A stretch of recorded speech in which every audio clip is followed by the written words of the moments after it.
behavioral assessment, right? So, unlike psychological tests, behavioral assessments record actions rather than responses to rating scales or questions. Okay? This is a form of measurement based on objective recording of individual behavior. Sometimes I'll have children come in who we're trying to figure out if they have ADHD, and they will sit there, but tell me about it, and their parents will tell me. And then I have other kids that literally bounce off of things, like jump up and down and jump and jump and jump and bounce and bounce and bounce and sit on my carpet, pick at the carpet, fiddle with whatever they possibly can. Behavioral assessment. We're going to include, description of events that precede or follow behavior. So with behavioral assessment, we may be looking at the target behavior. So we may be looking at, is this person displaying behaviors that are consistent with the diagnosis we're looking for? In vivo observation means in person.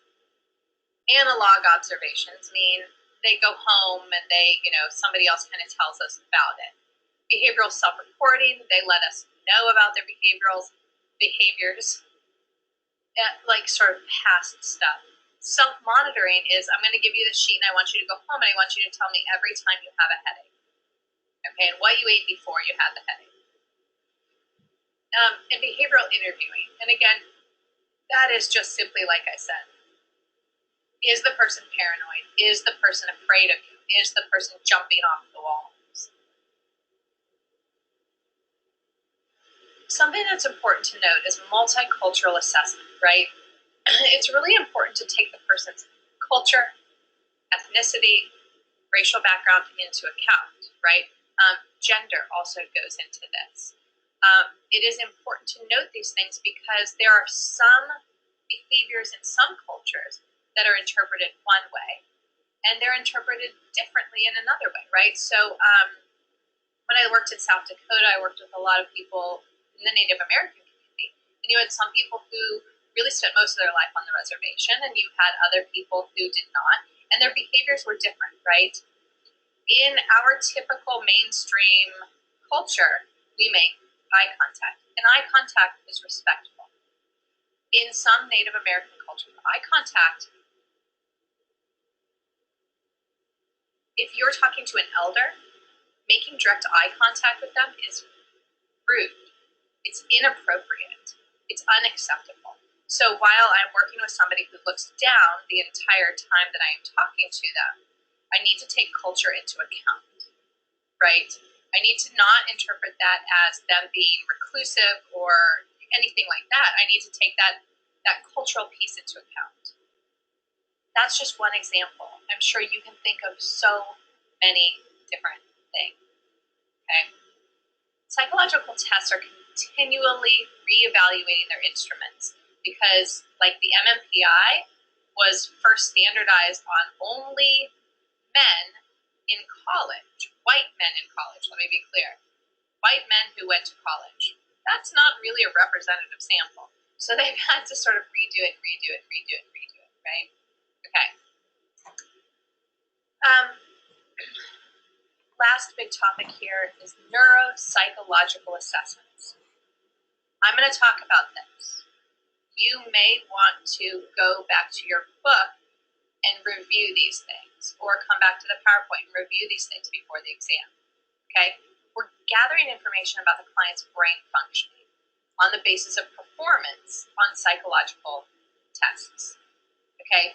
We look at things like short-term memory, processing speed, verbal reasoning, comprehension, visual reasoning, verbal memory, visual memory, all of these things, they are all to assess, executive functioning, right? Within our brain, we have our frontal lobe, and at the front of our frontal lobe, we have our prefrontal cortex.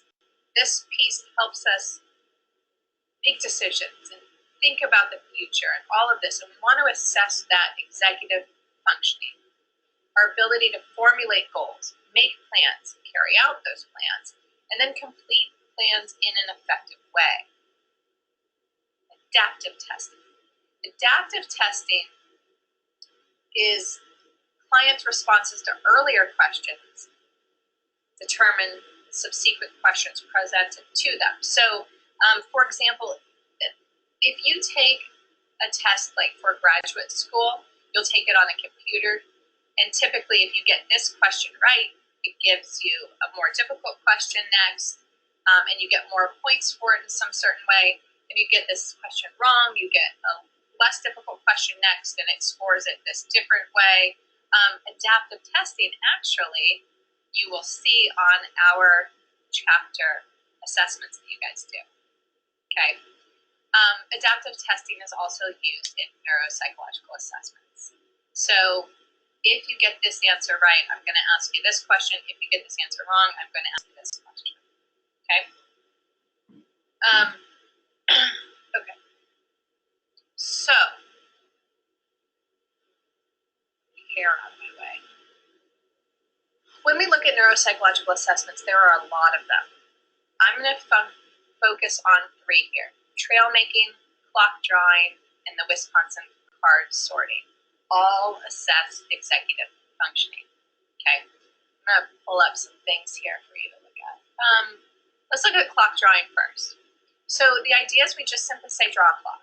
Okay, that should be simple. But if something's not working right in your brain, you do some interesting things. So I think that this is, well, this is the one I've used in the past. Hold on. Okay, so this one, hold on, let me pull this up a little bit.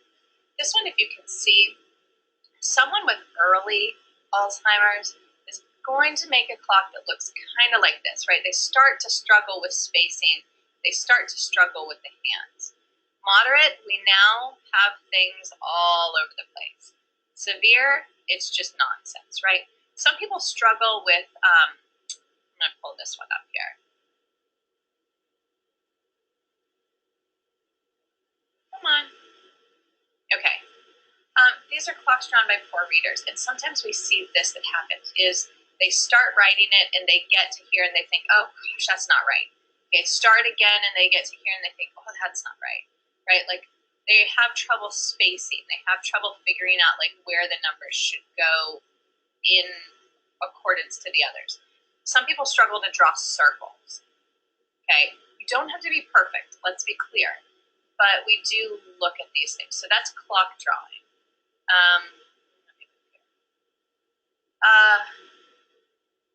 Some card sorting. Oh yeah, I wanted to talk about trails also. So trails is simply this. You have numbers. It's connect the dots basically, right? And we do 1, 2, 3, 4, 5, 6, 7. And again, this is really easy for some people and really difficult for other people. So we have trails A and trails B. This is generally what they look like. Some trails A just has like numbers and trails B has numbers and letters. Okay, so it makes it a little bit more complicated. Another one that I think is important that I didn't have on there before is the Stroop. I love the Stroop. The Stroop is simply this. You can challenge yourself here. The idea is this. I want you to read these, but I want you to say the color and not the word. And we go through and you do it. And then we say, okay, I want you to read them again, but I want you to say the word and not the color. And the idea is it's difficult it's somewhat difficult not to say one thing versus the other thing. And we assess how well can they sort of manage that. All right. I'm going to go back to Wisconsin card sorting. So this is this, and this is simply these kinds of exams, right? And the point is they all assess executive functioning. And this is what the Wisconsin card sorting looks like, right? And we say, okay, which one goes with this? Which one would come next? This is the pattern. What is the rule? Which one would go here? If this is this, this is this, this is this, this is this, which one goes here? That type of thing. Or which one comes next? Sort them into patterns. Okay? All right. Back to our PowerPoint. We're so close. You excited? Okay. Neurobiological assessments. Brain imaging. This is becoming bigger and bigger and bigger and bigger. The brain is our like new frontier, right? We're figuring some things out here. Funding and science for this type of research is so important, in my opinion. Okay. We have these different things, and I do want you to know the differences. So we have a CT or a CAT scan, and that reveals structural abnormalities, okay, by detecting differences in tissue density. We're looking at enlarged ventricles. This, you'll notice when we talk about schizophrenia and things like that, we look at the different ventricles. MRI, or magnetic resonance imaging, is similar to the CT, but it's a much higher quality. Okay? The fMRI, or the functional MRI, is basically if you took picture after picture after picture after picture, so that you get to see sort of how it's changing, how the blood oxygen level is dependent on things, how the blood flow in the brain is occurring. Okay? Next thing we have is a PET scan. And a PET scan, again, we're looking at brain functioning. Okay. I do want you to read more about these in your book, but here's some pictures of like a CT scan versus what an fMRI looks like versus a PET scan. Sometimes in my lectures, I say things like, this part of the brain lights up when you look at it for this particular disorder. And this is what I mean when I say lights up, is that it looks brighter. Okay. And last thing here is our psychophysiological assessment. Okay. Psychophysiological assessment is often done with something called biofeedback. Biofeedback, we can look at your heart rate, your muscle tension, your breathing, your perspiration, all those types of things while talking about stressful situations or while talking about different things. And you can really train your body to alter its temperature. You can train your body to breathe differently. Biofeedback is pretty wonderful for pain management, for lots of things. Okay, so the word psychophysiology. It's just the study of bodily changes that accompany physiological characteristics or events. The EKG is heart rate measured by the electrodes that are placed on the chest, and the electrodes are just little sticky pads. They don't send anything, they just measure stuff. We have electrodermal responding skin conductance, typically with a little like pinchy thing on your finger. Again, it doesn't hurt, but it tests your, it measures your sweat. Okay, and then we have the EEG, and the EEG is going to measure our brain's electrical activity. Okay, so you have little electrodes on the scalp. Again, it doesn't hurt you, it doesn't send anything in, it just measures brain activity. Know the difference between these things. Read more about them in your book. I think, this is something that you're going to continue to see more and more of in the psychology field and other fields. So, great things to learn about. Okay, I think I've put enough information out there at you today for this chapter. So I will stop, and I will see you next time.